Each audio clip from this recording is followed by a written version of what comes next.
श्लोक 12 अध्याय तृतीय। इष्टान् भोगान् हि वो देवा दास्यन्ते यज्ञभाविताः तैर्दत्तान् प्रदायैभ्यो यो भुङ्क्तेस्तेन एव सः। इस श्लोक में श्री कृष्ण अर्जुन से कहते हैं, जीवन की विभिन्न आवश्यकताओं की पूर्ति करने वाले विभिन्न देवता यज्ञ संपन्न होने पर प्रसन्न होकर तुम्हारी सारी आवश्यकताओं की पूर्ति करेंगे, किंतु जो इन उपहारों को देवताओं को अर्पित किए बिना भोगता है वह निश्चित रूप से चोर है।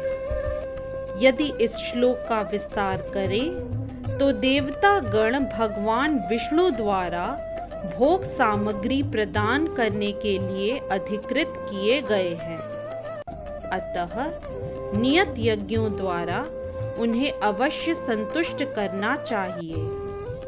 वेदों में विभिन्न देवताओं के लिए भिन्न भिन्न प्रकार के यज्ञों की संस्तुति है, किंतु वे सब अंततः भगवान को ही अर्पित किए जाते हैं।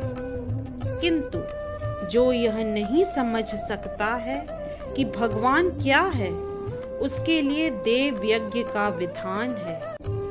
अनुष्ठानकर्ता के भौतिक गुणों के अनुसार वेदों में विभिन्न प्रकार के यज्ञों का विधान है।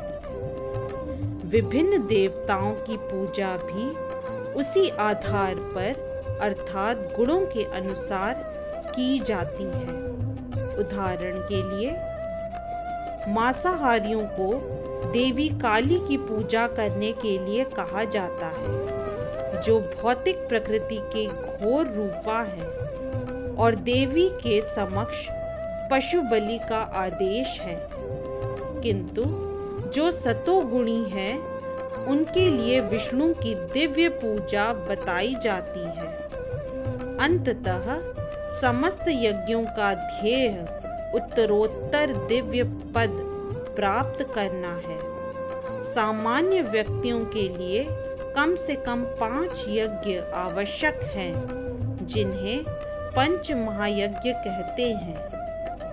किंतु मनुष्य को यह जानना चाहिए कि जीवन की सारी आवश्यकताएं भगवान के देवता प्रतिनिधियों द्वारा ही पूरी की जाती है। कोई कुछ बना नहीं सकता। उदाहरण के लिए मानव समाज के भोज्य पदार्थों को लें। इन भोज्य पदार्थों में शाकाहारियों के लिए अन्न, फल, शाक, दूध, चीनी आदि हैं, और मांसाहारियों के मांस आदि, जिनमें कोई भी पदार्थ मनुष्य नहीं बना सकता। एक और उदाहरण लें, यथा ऊष्मा, प्रकाश, जल, वायु आदि जो जीवन के लिए आवश्यक है, इनमें से किसी को बनाया नहीं जा सकता। परमेश्वर के बिना न तो प्रचुर प्रकाश मिल सकता है, न चांदनी, वर्षा या प्रातःकालीन समीर ही, जिनके बिना मनुष्य जीवित नहीं रह सकता। स्पष्ट है कि हमारा जीवन भगवान द्वारा प्रदत्त वस्तुओं पर आश्रित है। यहाँ तक कि हमें अपने उत्पादन उद्यमों के लिए अनेक कच्चे मालों की आवश्यकता होती है, यथा धातु, गंधक, पारद, मैंगनीज तथा अन्य अनेक आवश्यक वस्तुओं की, जिनकी पूर्ति भगवान के प्रतिनिधि इस उद्देश्य से करते हैं कि हम इनका समुचित उपयोग करके आत्म साक्षात्कार के लिए अपने आप को स्वस्थ एवं पुष्ट बनाएं, जिससे जीवन का चरम लक्ष्य अर्थात भौतिक जीवन संघर्ष से मुक्ति प्राप्त हो सके। यज्ञ संपन्न करने से मानव जीवन का चरम लक्ष्य प्राप्त हो जाता है।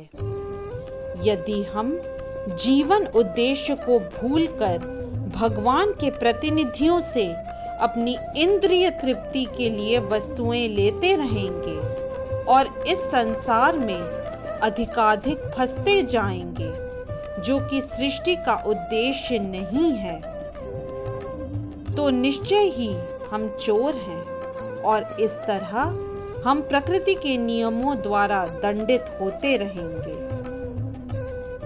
चोरों का समाज कभी सुखी नहीं रह सकता, क्योंकि उनका कोई जीवन लक्ष्य नहीं होता। भौतिकतावादी चोरों का कभी कोई जीवन लक्ष्य नहीं होता। उन्हें तो केवल इंद्रिय तृप्ति की चिंता रहती है। वे नहीं जानते कि यज्ञ किस तरह किए जाते हैं, किंतु चैतन्य महाप्रभु ने यह यज्ञ संपन्न करने की सरलतम विधि का प्रवर्तन किया। यह है संकीर्तन यज्ञ, जो संसार के किसी भी व्यक्ति द्वारा जो कृष्ण भावनामृत के सिद्धांतों को अंगीकार करता है, संपन्न किया जा सकता है।